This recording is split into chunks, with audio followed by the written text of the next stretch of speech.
та бүхэнд энэ өдрийн мэндийг хүргэе. Эрүүл ирээдүг хамтдаа бүтээн хүрээнд ашуус зөвлөж байна подкастын маань шинэхэн дугаар эхлэхэд бэлэн боллоо. Бид энэ удаагийнхаа дугаараар 12 дугаар ангид төгсөөд элсдийн ерөнхий шалгалт өгөх гэж байгаа. Мэргэжлээ сонгох гэж байгаа сурагчдаа зориулсан нүүр амны техникч мэргэжлийн тухай ярилцах болно. Энэ удаагийн подкастын маань зочноор нүүр ам судлалын сургуулийн нүүр амны технологи эрүүл ахуйн техникийн эрхлэгч анагаах ухааны магистр бэлгүүн багш маань хүрэлцэн ирээд байна. Бидний урилгыг хүлээн авч хүрэлцээрсэн багштай баярлалаа. Тэгэхээр багшаа энэ нүүр амны техникч гэдэг мэргэжлийн тухай тайлбарлаж өгч биднэрт.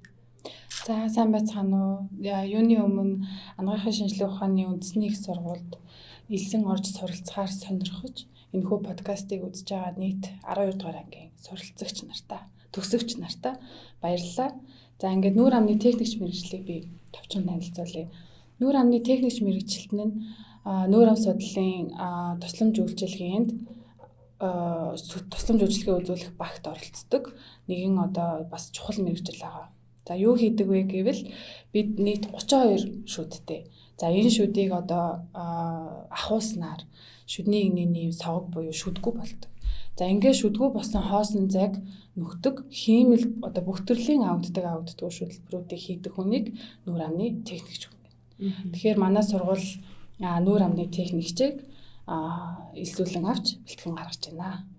Энэ мэргэжлийн маань яг давуу тал нь онцлог нь бусад эрүүл мэндийн салбарын мэргэжлээс ялгаатай тал нь гэх юм уу? Тэр нь юу ажиллах вэ?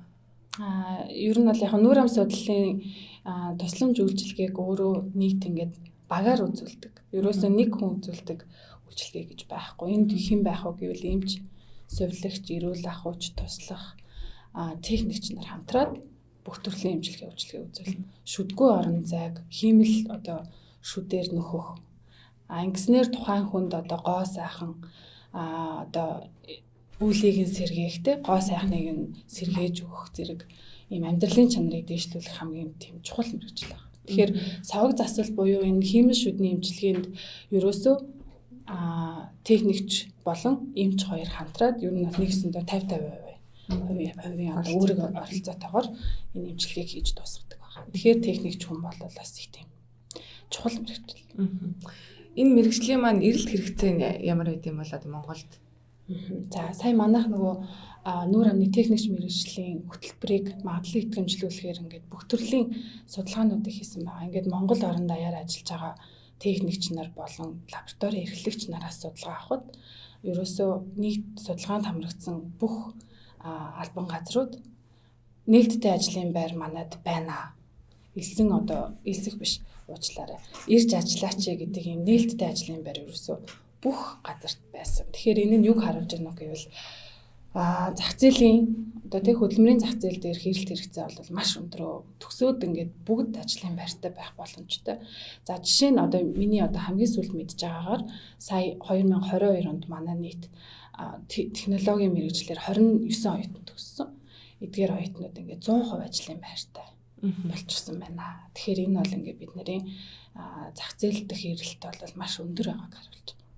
Тэгэхээр яг төгсөөд багш ямар мэргэжлэр ямар албан тушаалаар ажиллана гэсэн үг үү?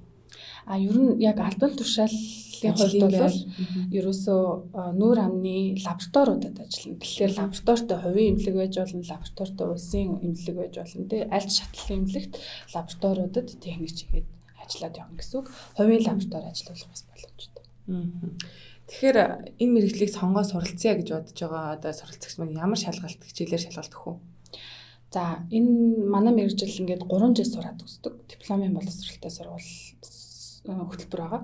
Тэгэхээр энд болохоор эсэлтийн ерөнхий шалгалтын хим, биологи, математик, физик, нийгмийн тухай мэдлэг, монгол хэл, англи хэл зэрэг хичээлүүдийн аль нэг хичээлээр хашуу үсгийн босго оног давсан бол бүртгүүлээд эсэлт суралцах боломжтой.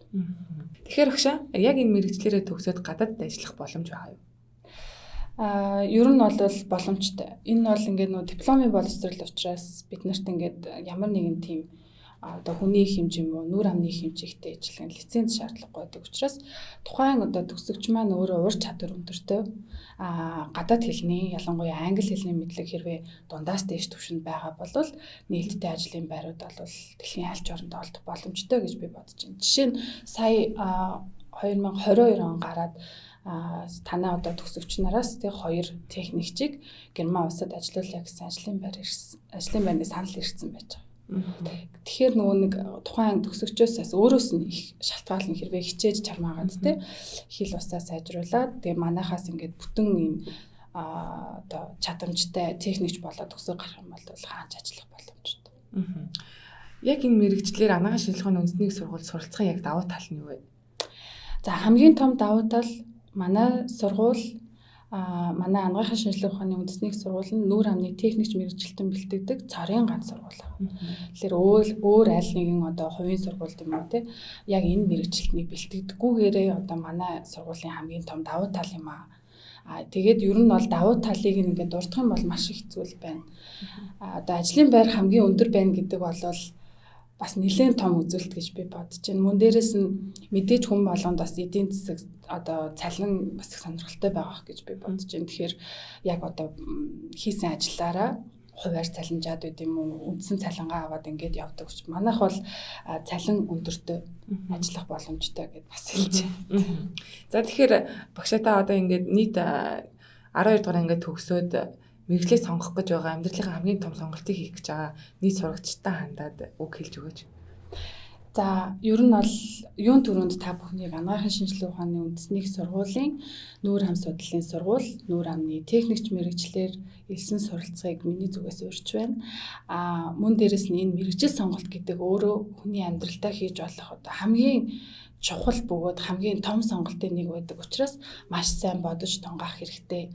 Манай мэргэжлийн хувьд хэрвээ чи гарын урд уу сайтай бол одоо зурдаг, баримл хийдэг те хэрвээ гараар юм жижиг зүйл хийх тийм хоббитэй бол энэ бол тийм маш тийм зөв мэргэжил сонголтын хувьд бол маш тийм зөв мэргэжил болно. Тэгэхээр илүү одоо дэлгэрүүлж өөрөө бас судлаад гэр бүлийнхэнтэйгээ ярилцаад ямар ч байсан манай сургуульд ялангуяа одоо нүүр амны техникч мэргэжлэр элсэн суралцахыг урьж байна. Тэгээ бүгдээрэнд нь эсэлтийн ерөнхий шалгалтанд нь амжилт хүсье.